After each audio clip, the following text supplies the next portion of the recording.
Hey guys, it's Twice here with my Jewel Knight deck profile updated for set 14. Of course, this is going to be Broken Heart, Jewel Knight, Ashlei Reverse. Finally, Jewel Knights get like the support they needed, I felt, to be really competitive.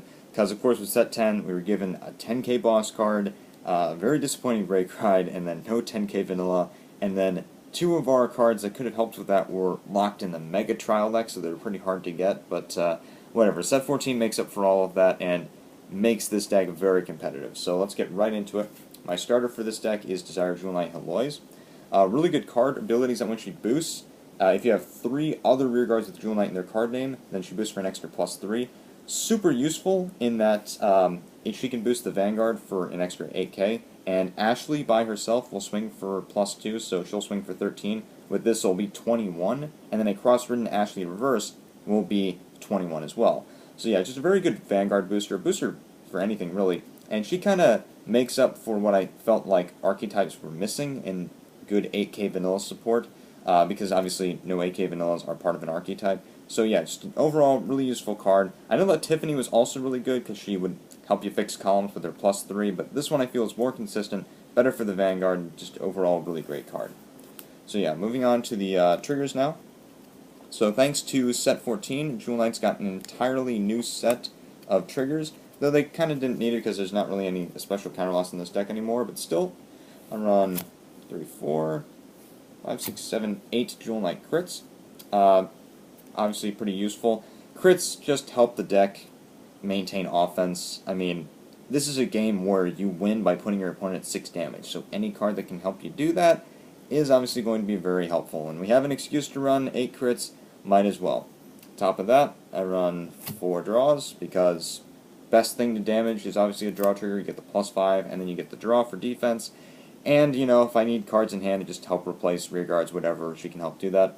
And then your 4 heals, always and forever obligatory, as they may be. So yeah, 8 crit, 4 draw, 4 heal, really is just like the best trigger lineup for this deck. They don't really need stands. And for grade 1s, I run 4 perfect guards. I know that we have a quintet wall. I don't like the quintet wall. Okay, it uses up a counterblast. It does not guarantee that the attack is going to be stopped, and that the second that you put down a second card from your hand to guard along with the quintet wall, whatever it has put down at that point, you might as well have used a perfect guard, because at that point you wouldn't be wasting 5 cards from the top of your deck, you wouldn't be using a counterblast, and the attack would guarantee to not hit. So yeah, perfect guards are just inherently better. I was thinking about running maybe 1 quintet wall, but I don't like it. I would prefer to have the perfect guard in every instance where I've had the quintet wall. So yeah, perfect guards are much more preferred. And then I run 4 Standing Jewel Knight Shellie. K-Clone, thing is that her criteria is that you have to have 3 other rearguards with Jewel Knight in their card name for her to get the +3. Kind of annoying early game because you don't have the rearguards to make that happen, but you know, still a pretty useful card. And the fact is that because she does swing for 10k, it means that she helps this deck have really good attackers. There's no lack of good front row attackers in this deck, which is what I like about it. It's very good in offense, and she kind of helps with that. Plus that 7k base can be pretty useful later. You just move her to the back row, and there you go. Then in set 14, we got another really useful grade 1, which I felt is really important for this deck. That is Security Jewel Knight Alwain. So her ability is that you choose an Ashlei from your drop zone, put it on the bottom of your deck, and then choose an Ashlei on your field, Vanguard, or Rearguard, and give it +5. Really awesome ability. You can actually loop it with Ashlei Reverse, because you're putting an Ashlei on the bottom of your deck, first of all, so you're always going to have an Ashlei or something in the deck.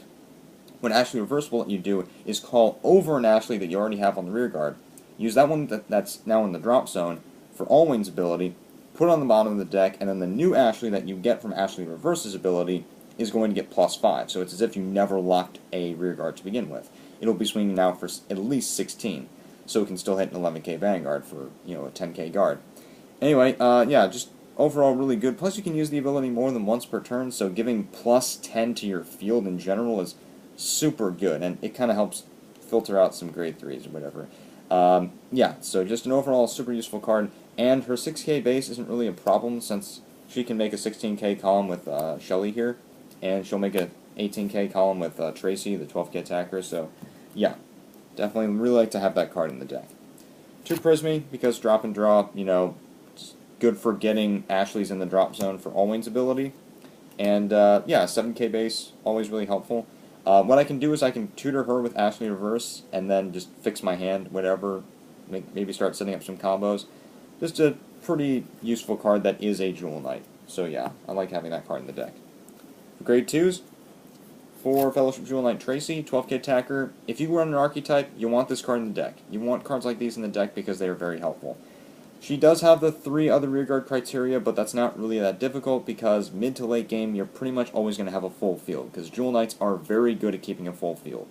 And yeah, just a super good card to have in any archetype deck where you can run it.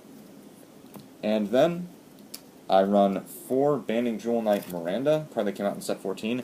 Great card for this deck, it really is. Abilities that when she attacks, if you have an Ashlei Vanguard, which you always will if you're on grade 3, then she will swing for an extra +2. So she will swing for 11 by herself, but it's really her secondary skill that I like the most, in that when her attack hits a Vanguard, give +3 to any Jewel Knight on the field. So yeah, really super useful ability that can help you make some really good combos. She can combo well with Alwain, because she will help you, get some really high numbers in your columns. And this is a good pressure card, because your opponent does not want this card to hit. They don't want you to get that +3 to make it harder to guard the other columns. So yeah, 4 of her, definitely recommended. And then, from set 14, I also run 3 Linking Jewel Knight Tilda. Abilities that when an Ashlei is placed onto the Vanguard, then, grade 3 Jewel Knight, rather, it doesn't have to be an Ashlei. You can counterblast 1, Superior Call a grade 1 Jewel Knight from the deck. What I really like about her is that she actually took the place of Sybil really well, because she's a 9k, Sybil's an 8k. Sybil costs 2 counterblasts, she only costs 1. And you can use her ability more than once, because if you're riding a grade 3 and she's already there, then you get that tutor. Break ride, you get the tutor. There you go. You understand that this card kind of just helps you keep your field filled, which is what you need for Jewel Knights.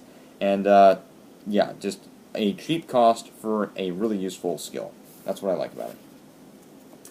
And then, for grade 3s, this is the lineup that you will always see in decks like these.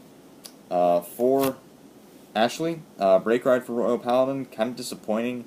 It's kind of annoying, actually, that Royal Paladins were gone for an entire season, then we get this for our Break Ride, but it can still be really helpful. Break Ride is 10,000 power to the Vanguard and +1 crit.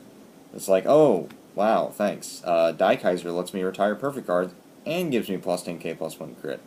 And even Spino Driver lets you draw 2 cards at the cost of 2 rear guards, but whatever. She can actually be pretty useful for this deck in that extra crit will mean that your opponent has to guard the Vanguard, so it can make the Break Ride turn a little bit more threatening.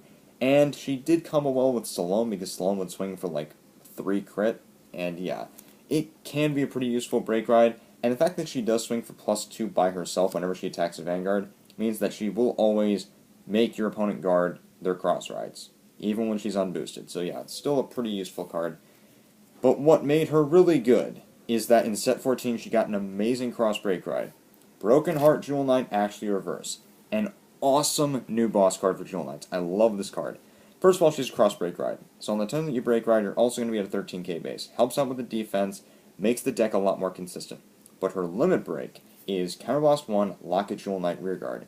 You kill an opponent's front row, which is amazing, because then you can get rid of an Interceptor or a Key Attacker or something, and then you call any Jewel Knight you want to the rearguard circle. So although you're locking a Jewel Knight, you are going to get anyone you want from the deck. And of course, she can set up a lot of combos. She can help out with Tilda, just let you get another tutor going. So this card is great for Jewel Knights. She gives you an advantage. She kills the opponent's front row, which I find to be very useful a lot of the time. And she can just give you much more consistency. Helps fill up the field, gives great defense, and, I mean, look at her artwork. It looks freaking awesome. So yeah, really like this deck. I think it's going to make Jewel Knights a lot more competitive, and the fact that I think she is one of the more valued cards in set 14, so that does say something about how useful she is. So thanks again for watching, guys. I appreciate all the support you've given to Team Zenith thus far. It means a lot to me. Glad to see all the new activity going on our channel, and thanks again for watching. So have a great day, and keep card fighting. Goodbye.